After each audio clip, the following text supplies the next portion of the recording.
Today is the day!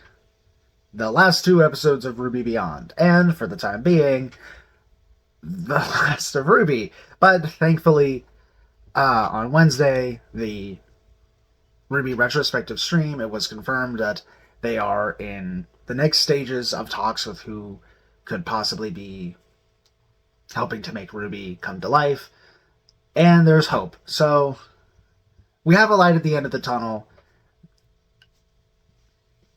I'm not worried. So, here we have RWBY Beyond, Episode 3, The Adventures of Somewhat. This is an interesting one. I like the idea of this, because I think we're gonna see the Ever After again at some point, but I think it's gonna be a long time, so I think this is a decent one to do. My only worry is that they're going to show Neo post-Ascension, and I really don't want that.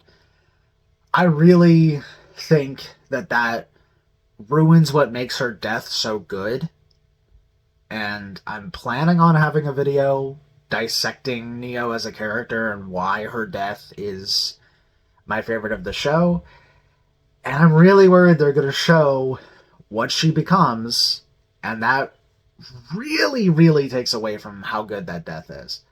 So this is 6 minutes long. I'm just hoping that in none of the 6 minutes Neo shows up. At most her tree form, but nothing more. And I don't even really want that, but that would be the only acceptable thing. Please don't show what she looks like ascended. Please don't show what she turned into. Alright, let's go ahead. Deep in the branches of the great tree stood a somewhat brave creature, ready to start a new journey with their trusty steed, Juniper. I can do this. I can do this. We can do this. Together, we can do anything. They were right to be somewhat nervous. Having a new purpose can be tough, and this was an important one at that. Let's go! You see, things had been a bit different in the Ever After lately. Tasked by the blacksmith, they were given a somewhat ambiguous quest: find what feels wrong. When asked where to look, the blacksmith simply replied, "Do what your heart desires. Do what feels right." Still somewhat unsure of where to go, they first followed their hearts to the newly rebuilt acre of the genial gems. Wow, everything looks so shiny. Excuse me. Have you seen anything out of the ordinary? They were somewhat sad to be ignored, but also marveled at the gems' concentration. You see, the gems once had a hero that helped them day in and day out. But because of that, they thought not of themselves. Aww. Oh, we do not mean to be rude. We are just busy, said a nearby gem. The more that we help ourselves now, the more we can help others in the future. I, however, am currently resting, an important part of physical activity, so I can assist you. It makes me happy to make you happy, the gem exclaimed. It makes me less happy to tell you that we have seen no ordinary or out of ordinary things of late, just ourselves. Thank you. Next, their heart desired a sweeter smell. Did something bad happen here? I hope everyone is okay. Yes, they reply. But we've all come together, and because of that, we're stronger. Finding nothing wrong, they were somewhat discouraged. Their heart led them nowhere.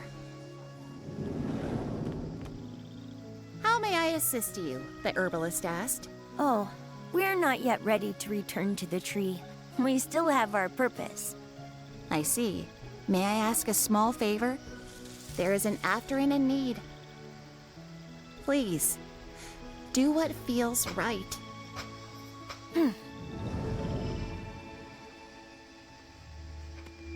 This place feels wrong. Guided not by their heart, but an after and a need, they entered the empty Crimson Keep. Typically ruled over by the loyal guards of the Red Prince, no such army appeared to be present. After Where'd they searching go? and searching, they finally stumbled upon a lone occupant. The Red There he Prince is. himself. Where is everyone? Without looking up, the prince muttered, "I sent them away. How could one expect them to be ruled by someone like me?" Who Oh. is someone like you? The prince's trance on the game piece Who? finally broke, and the two... What do you mean, who? That's not what you ask. You're an after it. You're supposed to ask what? What are you saying? Interesting. locked eyes for the first time. You seem... familiar. As do you. I wonder if we used to be friends. The prince smiled. I wonder... Please, sit. Let's play a game. Oh, I'm so sorry, but I have a job. As do I, the prince interrupted. And if you beat me, I'll happily help you with yours. So, what is your purpose? To win this game. That doesn't seem very fair. What if my purpose was to win too? Such is the way of our life. What if it doesn't have to be? I'm still new here, but I've met loads of Afterins and people that have grown and found new things to do, even without going to the tree. Who knows? Maybe you could teach others to win. Speaking of, I won! I think. I'm sorry. After a long silence, the Red Prince finally spoke. Thank you for playing with me, little one. I've learned a lot. That felt right. It seemed that more than a somewhat big impression had been left on the prince, and there was one less wrong thing in the ever after. Their purpose complete, they desired nothing more than a rest after their grand adventure. Unfortunately, life is seldom as straightforward. That's when they saw someone that they were somewhat not prepared to see. Oh no, don't do it. You're back!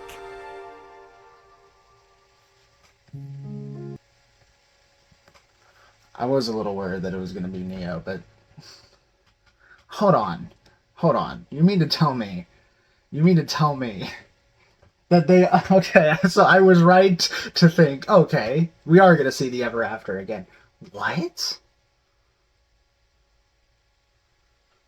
That's interesting. How? But it's... I told you, it's not a coincidence that Alex and Lewis, who already fell into the Ever After, are from Vacuo, and the story is now in Vacuo. It's not a coincidence. Something in Vacuo is a way to get to the Ever After. Oh. Wait a minute. Wait. Hold on a minute. I would go check the book again, but I don't know where in the book it is. In the second novel, Sun's backstory says that he saw some, like, flower out in the middle of the desert. But nobody else saw it, so everyone was just like, oh, it's a mirage. But every time that Sun uses his semblance, he thinks back to that flower. That flower, like, centers him. It calms him. And that's how he's able to focus via Sun. What if he saw the tree? What if there was something in Vacuo, whatever in Vacuo is like sent Alex and Lewis in the first place and brought back whichever of the 5 it was that someone would recognize. is also how Sun saw the tree, but it's at a distance, so he just thought it was a flower. Okay. Okay. Interesting idea. Also, another reason I was worried that that was Neo is that that opened up into the experimental acre, which is where Neo landed. That's where the brothers did their experimenting to create the cat and the Jabberwocker. And I think the commentary is that that acre being the way that it is also why Neo's semblance evolved as fast as it did. I do like that somewhat seems to be like a stand-in for the cat. Someone that goes and helps, but doesn't like force the ascension on them. I mean, the cat didn't always force ascension either. The cat sometimes was just like, here, this'll help. But it was kind of manipulative in how the cat did it. Where it's like, okay, here's a piece of me, now you're fine. Whereas with this, somewhat is just helping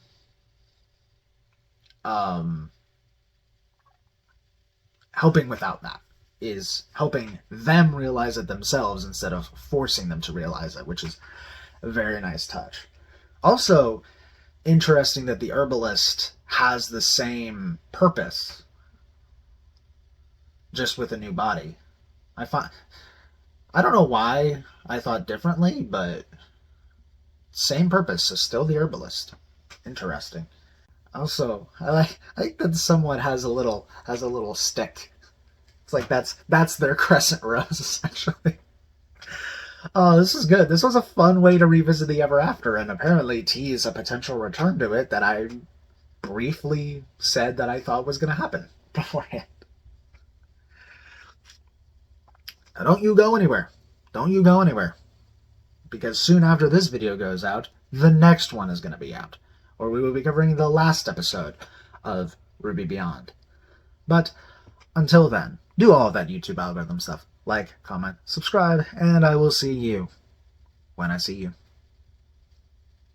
If I bleed tonight.